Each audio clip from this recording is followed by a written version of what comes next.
Hello folks, welcome back to the allotment. I'm going to try and get this intro done without the interruption of trains. Honestly, there's been about half a dozen trains gone past in about the last 5 minutes. We'll see how we can get on. Anyway, we're here today on the allotment and we're going to be planting potatoes. So welcome back. Throughout the year I'm doing a series of gardening videos I'm sharing with the John Whitgift Foundation for their ground.This project to celebrate their 425th anniversary. So anyway, as I say, welcome back to the allotment here in South Croydon. Potatoes today, and we're going to try several different methods of planting potatoes. There's obviously more than one way to skin a cat. In the past I've grown succession plantings of first earlies, second earlies and main crop to get a nice long season. This year I'm not really bothering with that, and I'm just doing main crop potatoes, ones that I've saved from supermarkets and ones that I've just found in the ground as I'm digging up, and that I grew last year, and some that I stored in the shed over winter. We'll show you some of the potato I'm using as seed potatoes in a moment. We can see the differences. Now these ones in particular have got massive great shoots on, but they're quite healthy shoots, but they really don't want to be much bigger than this. I've already managed to break a couple off, and that's the danger of chitting your potatoes too much. My main motivation for chitting these was to simply get them through the winter. I bought these at Christmas for my Christmas dinner. They started to shoot before I even got a chance to really use them. So I saved them on a windowsill since December. We're now at the end of March. So my main motivation was just to save them. I did make some mistakes because I chopped some up too early to see how that worked and pretty much killed them. So these ones might not be any good. We'll go through that in a moment anyway. So, more than one way to skin a cat, and you can plant potatoes in like grow bags, in pots, in the ground obviously. So we're going to try a little trench in the ground, and we're going to try a bit of an experiment with these 30-litre pots. I've grown them, lots of them in there in the past, but this year I want to try different fertiliser regimes. So I'm going to make a note in my book here, that's why I've got the book. So let me put these down without breaking them, and we'll talk about fertilisers briefly. Put my glasses in here, look. So, you can buy a proprietary potato fertiliser. That is quite expensive. So what I've done, and lots of proprietary fertilisers are getting quite expensive that are aimed at the allotment gardener. So I've invested in bags of more commercial style fertilisers. Thing to remember with fertilisers is that when you buy them, they should really come with an NPK rating, which is nitrogen, phosphorus and potassium, and they'll be expressed as numbers like 20, 10, 10, something like that, different numbers. And that's a percentage of how much of each chemical is in each, makes up the fertiliser. It never comes to 100% because the rest of it is made of sort of a carrier, binding agent. So anyway, this one is sulphate of potash. This would be the K element in the NPK, and this is 45% potassium. Now, potassium is really good for making things flower. So a lot of the time you'll hear, oh yeah, potassium, that's what makes plants have nice flowers. Well, that's true. But it also helps in the photosynthesis process. It helps the plant lay down the sugar it makes from photosynthesis into starch, which should be ideal for potato tubers because they're just a modified stem, mostly made of starch. So this is a 0,045 mixture of mostly potassium. This one I really bought for my sweet corn, because nitrogen is quite expensive either way you buy it. Now this one is a 20-10-10, so that's 20 parts nitrogen, 10 parts phosphorus and 10 parts potassium. Potash is basically the same as potassium, long and the short. You can look up in chemistry websites or something like that if you really want to get into the breakdowns and the way plants really use them. This is a real basic explanation. So this has got a bit more nitrogen than I'd really want for potatoes, but I'm going to try it just as an experiment and see what happens. I'm going to do 1 pot of just a growing medium, 1 pot with the potash, the potassium. This is sulphate of potash, aka potassium, and then 1 pot with this one, the 20-10-10. Hope you're following this. So we're going to try 3 different growing mediums. We're going to just try pure garden soil in the pot, and we're going to try this shop bought compost, a very cheap one from a local supermarket. Comes in at £2 for 40 litres. It's very reasonable. It comes down the train, by the way. Thank you. And at the back there, you can just about see there's some sieved garden compost I've made myself. Pauline across the way and I use this compost seed that we're setting now, and we pile all our bits and bobs in here, and bits of garden soil go in and everything else.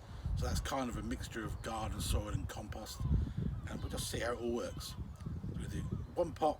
I'll show you how to plant 1 pot, and then I'll show you the notes in my book, and we'll go through what I've done for each one. So one's going to be just a growing medium, nothing else added to it.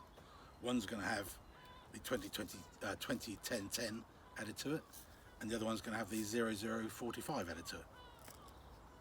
And we'll do 12 pots like that, and we'll see how we get on.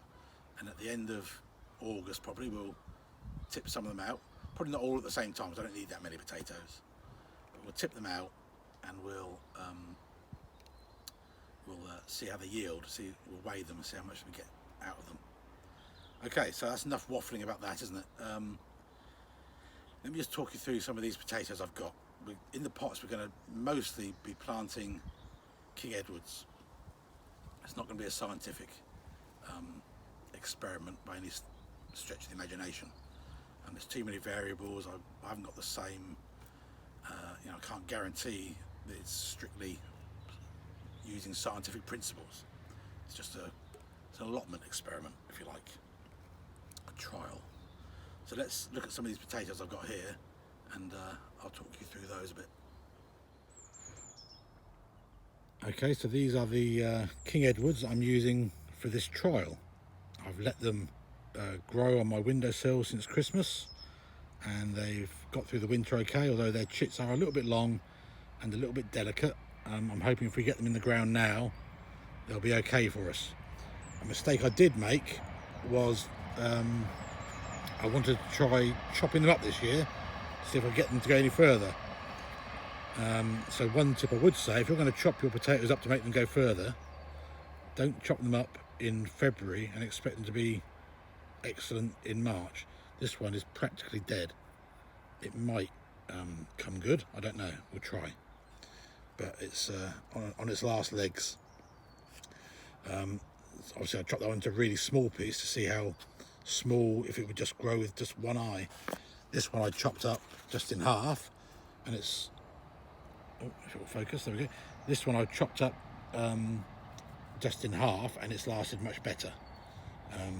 But I would recommend, if you're chopping potatoes up to make them go further, do them no more than a couple of weeks before you intend to grow them, because they may not survive.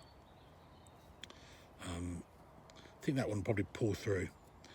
Anyway, let's talk about different methods of planting potatoes, whether in the ground or in pots.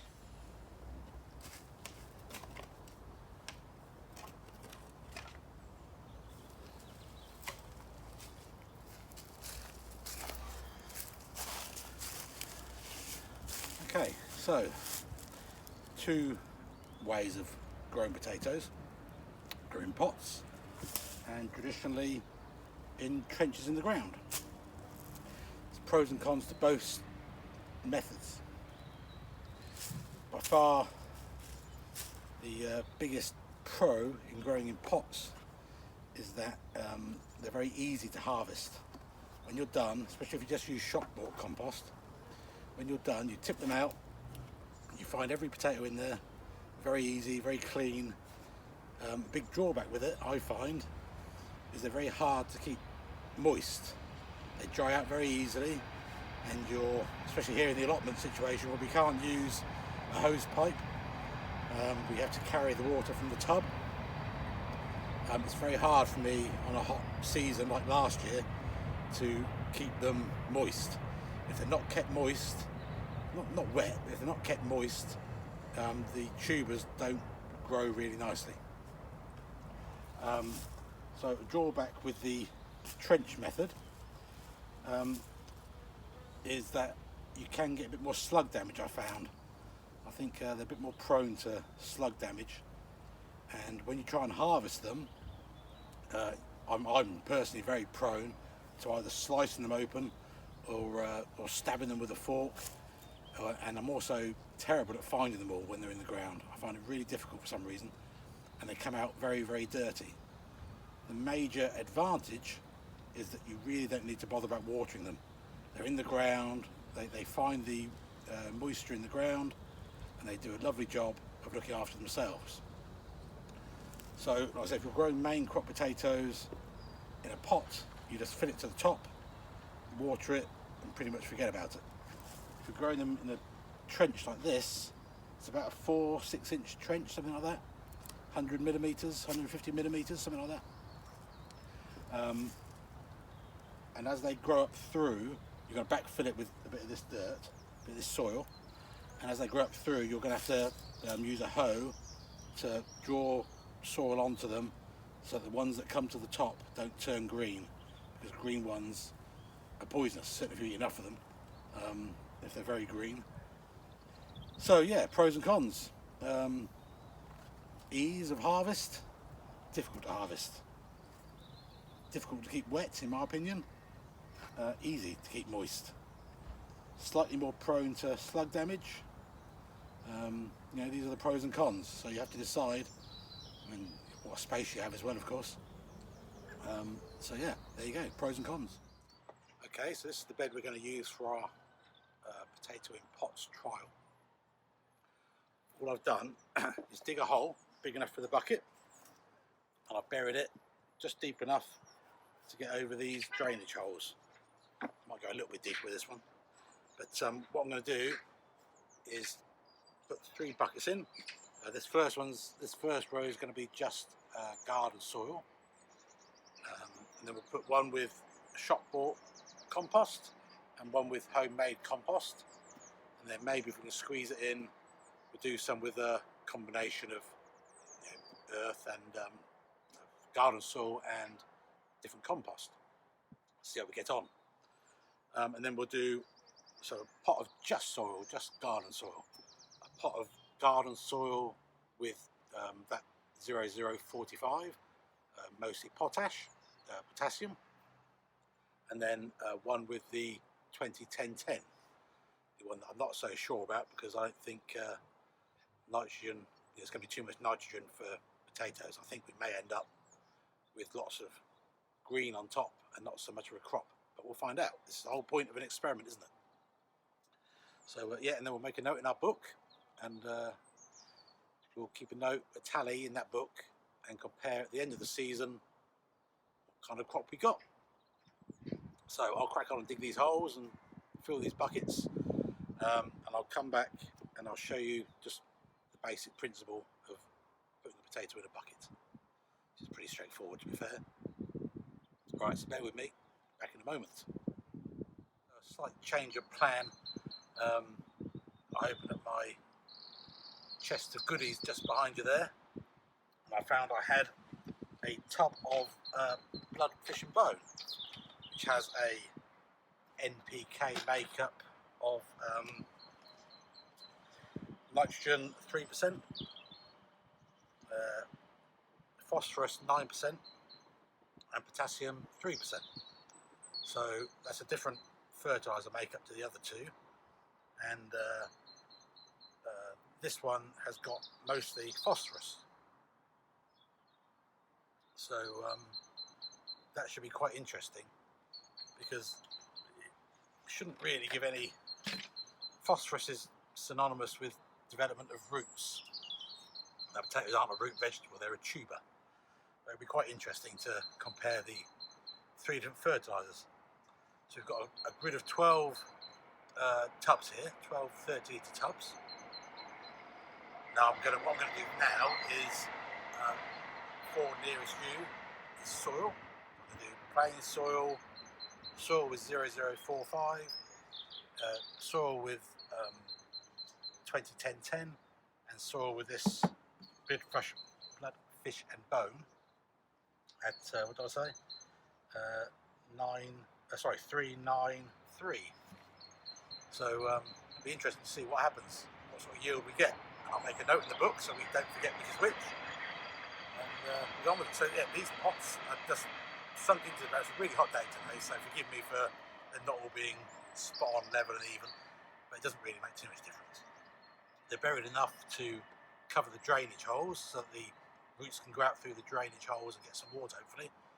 And then they're further enough apart, I think, so that I can get in between and keep them well watered. But it really is a very, very warm day today, so I'm going to crack on and fill these up, and I'll show you, for demonstration purposes, just planting main crop potatoes into one of them. So this is the notebook I'm going to use. You can see I've marked on the pot numbers so we can keep a track. We've got the front of the plot, which is up by where the little road is, and the back of the plot. Pot numbers 1 to 12. On this side we've got our pot numbers again, and we'll eventually enter our yields so that we know what we got from each pot. We've got the growing medium, so whether it's soil, shop bought compost or homemade compost, and the fertiliser, whether it's the 20-10-10, the 0045, or that blood, fish and bone, which was what, 339 or something. Anyway, we'll make a note of that. This is the date we're planting them, obviously, and I think we're going to do pot number 6 at the moment. We'll use shop bought compost, and we'll use the 0045, I think, just because that pot is kind of in the best light for this bit of filming. And but we'll go through obviously and plant the rest of them and make a note here.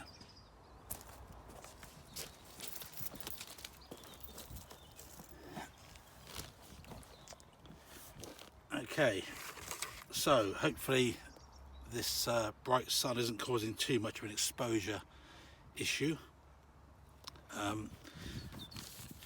All you need to do is put a few inches in the bottom of this pot, of this compost.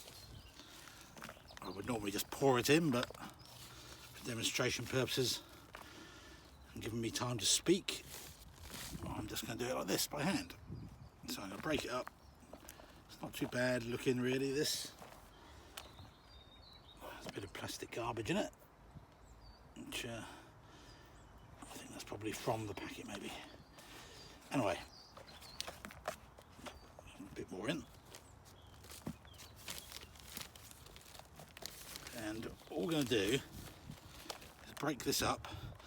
Yeah, I wonder where this is made. It's got a few bits of plastic in it. Never mind, it is cheap, so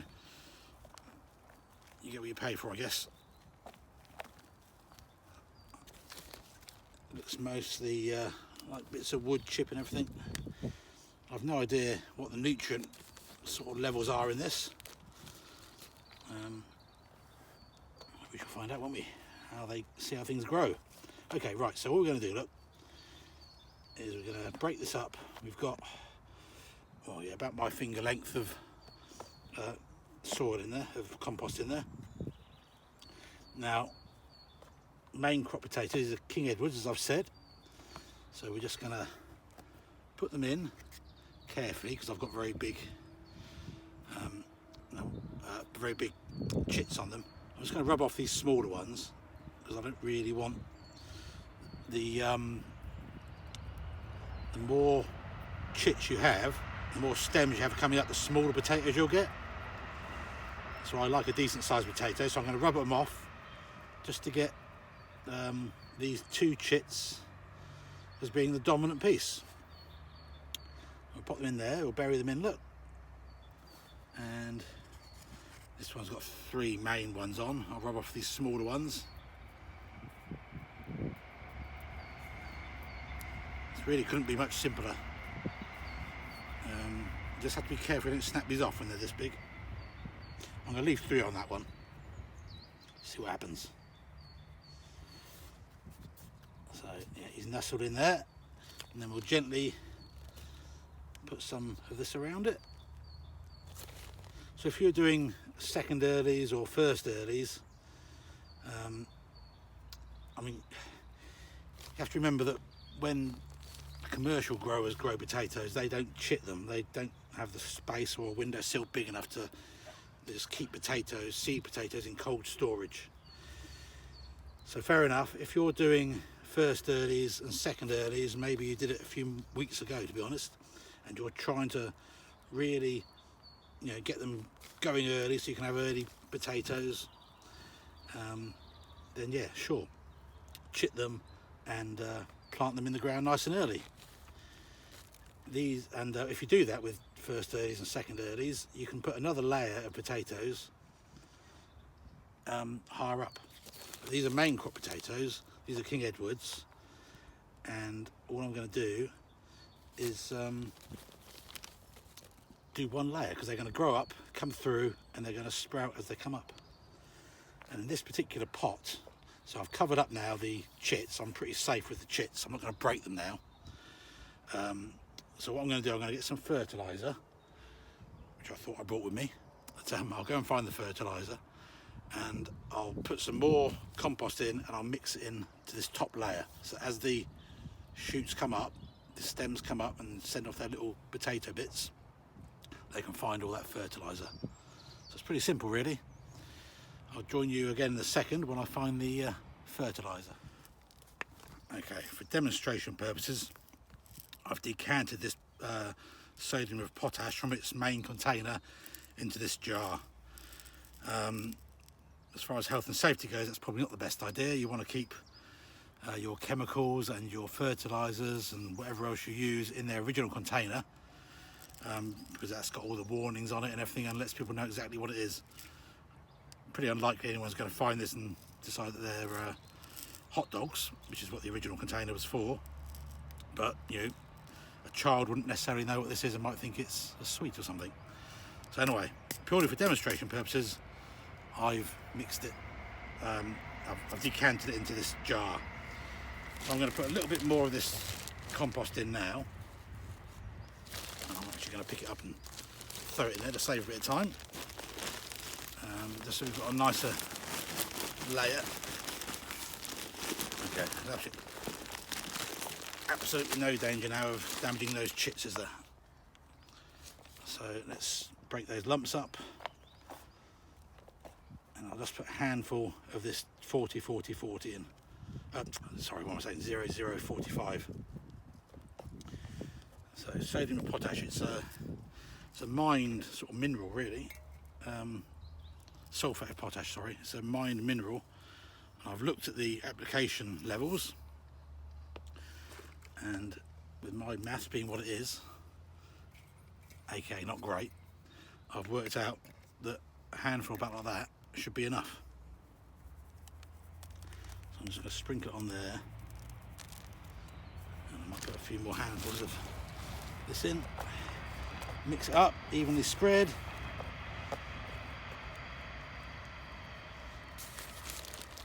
And we'll whack some more in. We'll just top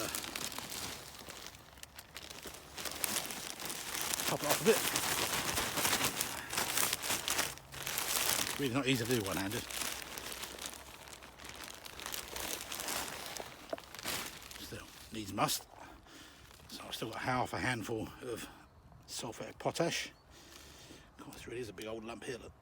Ugh. Wow, this has been well compressed in the back of a lorry or something, or a factory. Goodness me. I hope the potatoes can force their way through this lot. Okay. So break up the big lumps. And see how we get on. Put my other half a handful in. Mix that all up. Sorry, that's a cane falling over. I'll mix that in, breaking up the lumps, and then we'll top it off with a little bit more compost from the bag. And that is really very simple. Like I say, a new second earlies, you'd put another layer of potatoes in as well, but these are main crop, so they're going to be absolutely fine. That's nearly to the top as far as you need it, but I'll put a fraction more in. This is apparently a 40 litre bag, but it doesn't seem like there's 10 litres left to me. Anyway, there we go. And we'll continue like that with the rest of these 12 pots. Just leaving a little inch or so on the top. We can always top it up, we've got plenty of this stuff really.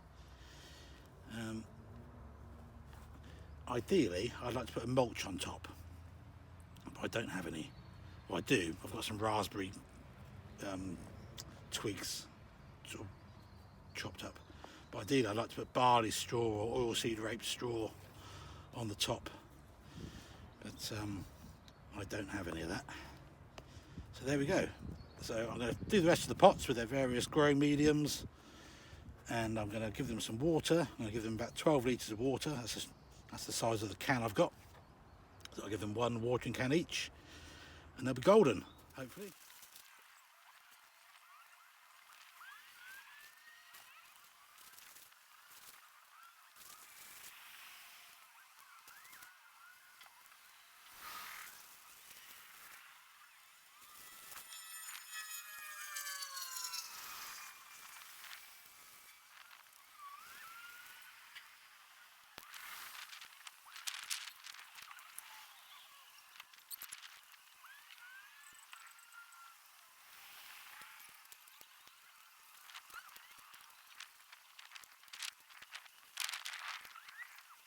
I've made various notes, made a mistake here, so I've altered that. So we can see I've made a key for garden soil. I've called it potting compost, should be probably multi-purpose compost, never mind. And garden compost.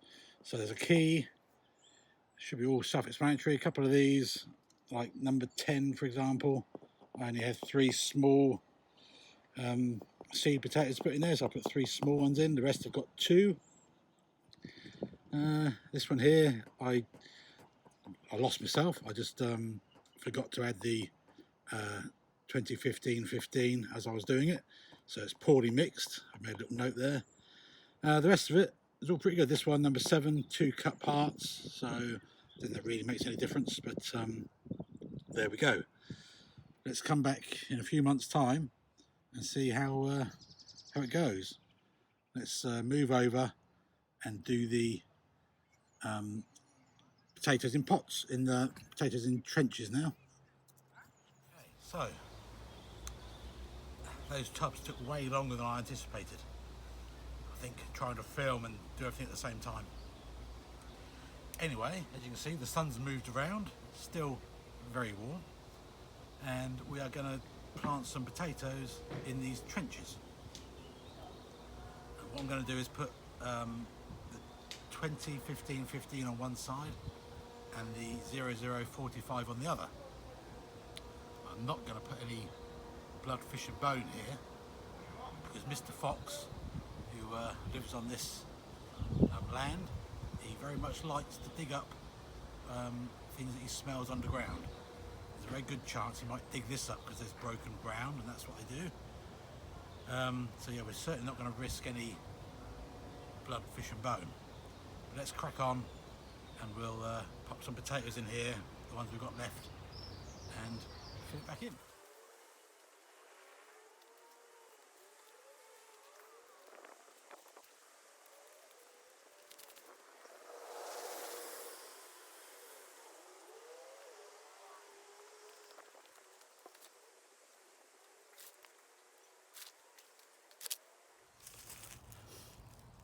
Okay, well that's the potatoes in the trench. I think to make it a slightly more valid experiment, I say none of these experiments are scientific in that sense, but to make it slightly fairer, because we've got different varieties of potatoes, we've got Sarpomera, certainly mostly on this side, and on the other side we've got some random red supermarket potatoes. So I think to make it slightly fairer, I'll fertilise half the row on each side with 20, 15, 15 and the other half with the 0045. That'll give us a better idea of which fertiliser produces the best result. I'm going to stick my neck out right now and so I think it's going to be the sulphate of potash, because I think the benefits of the potassium with the laying the starch down in the stems, forming the potatoes, is going to be much better than the higher nitrogen of the 20, 15, 15. So put my neck on the line there and we'll see what happens in August when we come back to start digging these up. So I'll quickly fill this trench in now. So we'll do this front half, so to speak, approximately. There's 1, 2, 3, 4, 5, 6, 7, 8 potatoes. So yeah, so we'll do this 4 at this end. We'll try and make sure we give those the 20, 15, 15, and the back 4 we'll give the 0045. We'll see what happens, won't we?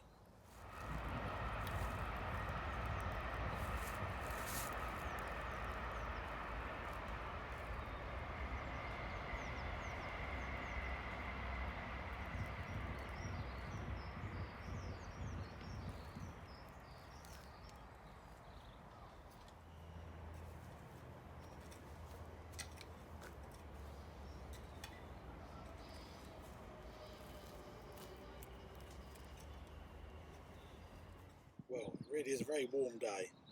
I planted 2 more rows of potatoes there, and I found another box of tiny potatoes I hadn't planted yet. So there's 2 more rows that haven't got any particular, actually, sorry, this one's got no feed, and this one, this end, has got a mixture of both the 20, 15, 15 and the 0045. So it's probably not an economical use of fertiliser to do that, but I thought we'd see what happened. So anyway, all I need to do is finish watering those 12 boxes, those 12 30 litre tubs, and we're done. So if you found anything useful and you watched this far, well done. Yeah, consider subscribing. Carry on growing with me and growwithjohn.org. Okay, we'll catch up next time. It's going to be cold at the weekend apparently, but I'm going to enjoy these next few days of glorious sunshine. Watching the butterflies flying around here is fantastic. It's really nice. It feels very summery. Okay, thanks for watching. See you later. Have a lovely weekend, every week, whatever day it is. Alright, catch up soon. Bye bye.